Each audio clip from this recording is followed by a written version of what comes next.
शिख शीतल हित मधुर मृदु सुनि शीतहीन सुहाने शरद चंद चंदिनी लगत जनु चकई अकुलाने मंगल भवनया मंगल हारी द्रव हो सुदशरथ अजिर विहारी राम सिया राम सिया राम सिया राम सिया राम जय जय राम।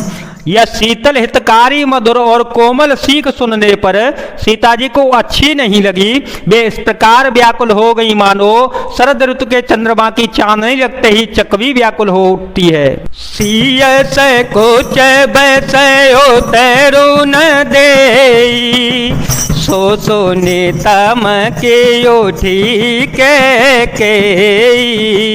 मुनपट भूषण भाजन यानी आगे धरे बोली मृदुबानी नपहि प्राण प्रिय तुम रघुवीरा नपहि प्राण प्रिय तुम रघुवीरा शील स्नेह न छाड़े भीरा सुकृत सोज सुपर लोकुन साओ तुम ही जान बन कहे न काओ।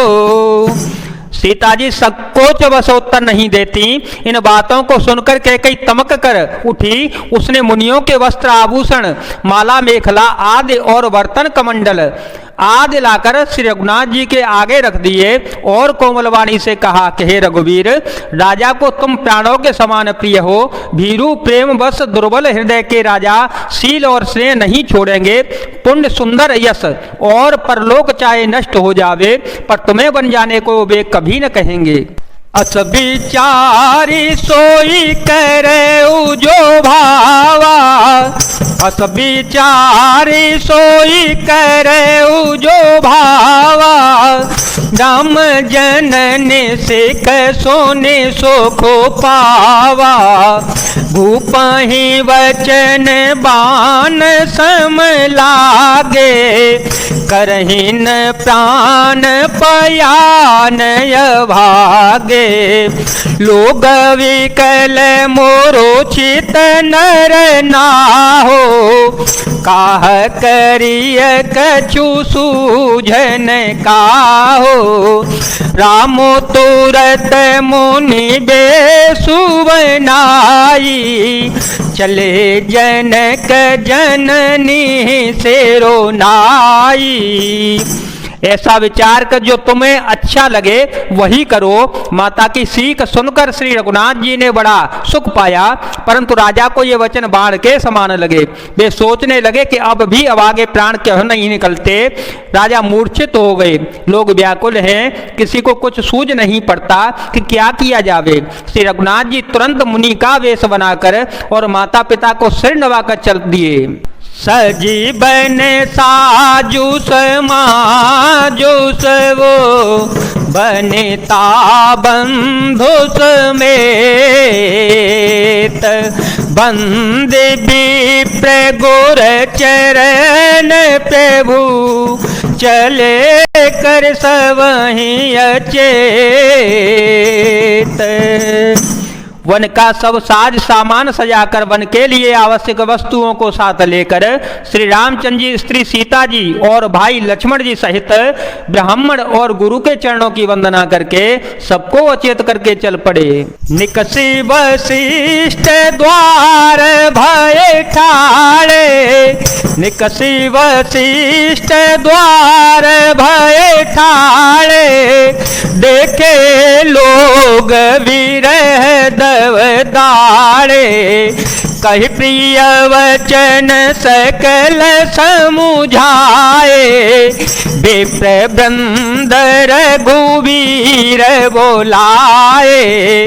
गुरसन कहे बर शासन दीने, आदर दान विनय वस कीने।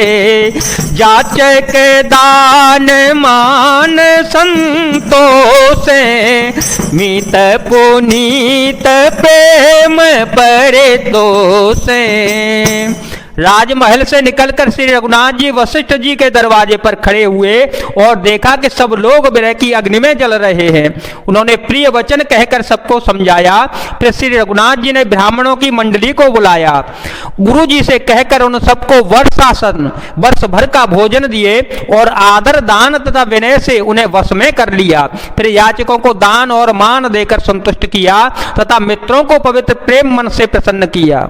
दासी दास बुलाई बहोरी, दासी दास बुलाई बहोरी।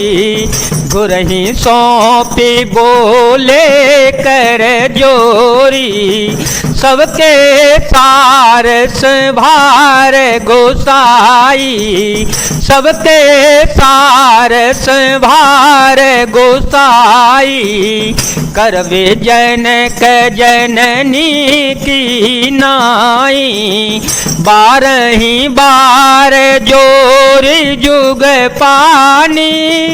कहते राम सब सन मृदुबानी, सोई सब भांति मोर हितकारी। जेते रहे भुआल सुखारे। फिर दास दासियों को बुलाकर उन्हें गुरुजी को सौंपकर हाथ जोड़कर बोले, ये गोसाई इन सबकी माता पिता के समान सार समार देख रेख करते रहिएगा। श्री रामचंद्र जी बार बार दोनों हाथ जोड़कर सबसे कोमल वाणी से कहते हैं कि मेरा सब प्रकार से हितकारी मित्र वही होगा जिसकी चेष्टा से महाराज सुखी रहे।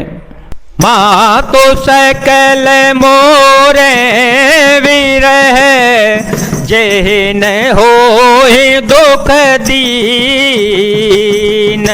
सोई उपाओ तुम करे सब, पूर जन परम प्रवीण।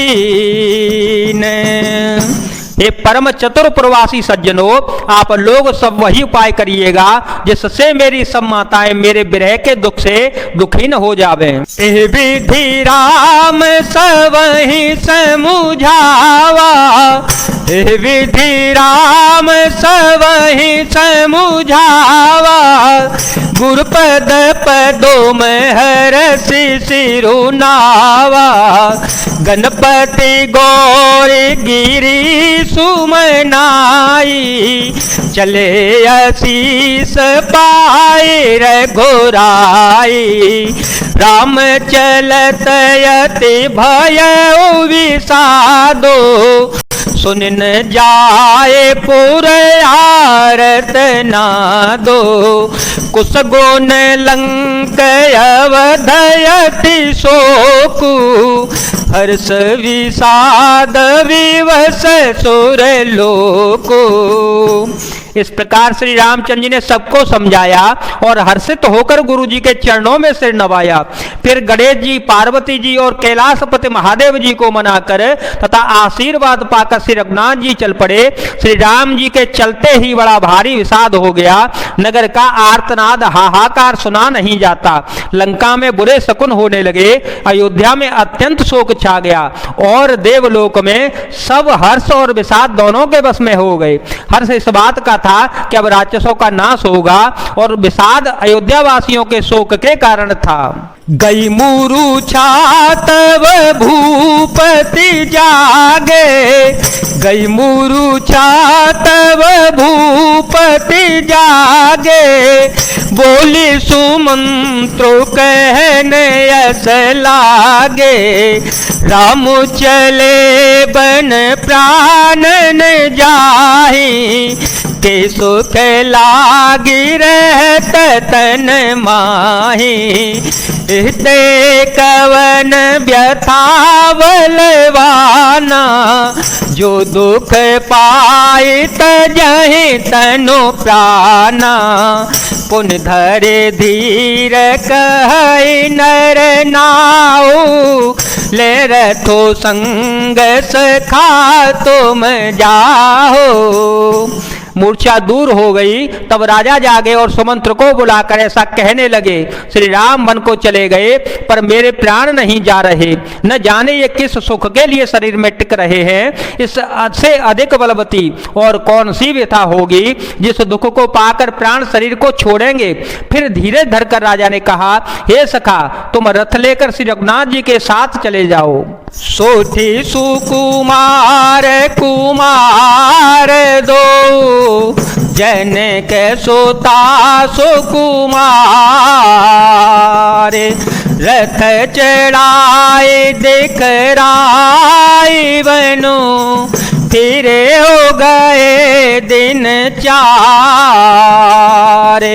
मंगल भवन अमंगल हारे, ध्रुव हो सो दशरथ अजेर विहारे। राम सिया राम सिया राम सिया राम, सिया राम जय जय राम। अत्यंत सुकुमार दोनों कुमारों को और सुकुमारी जानकी जी को रथ पर चढ़ाकर वन दिखलाकर 4 दिन के बाद लौट आना। जय जय श्री सीताराम, जय जय श्री हनुमान जी महाराज, जय भोलेनाथ, जय दीनानाथ, जय शिव शंकर।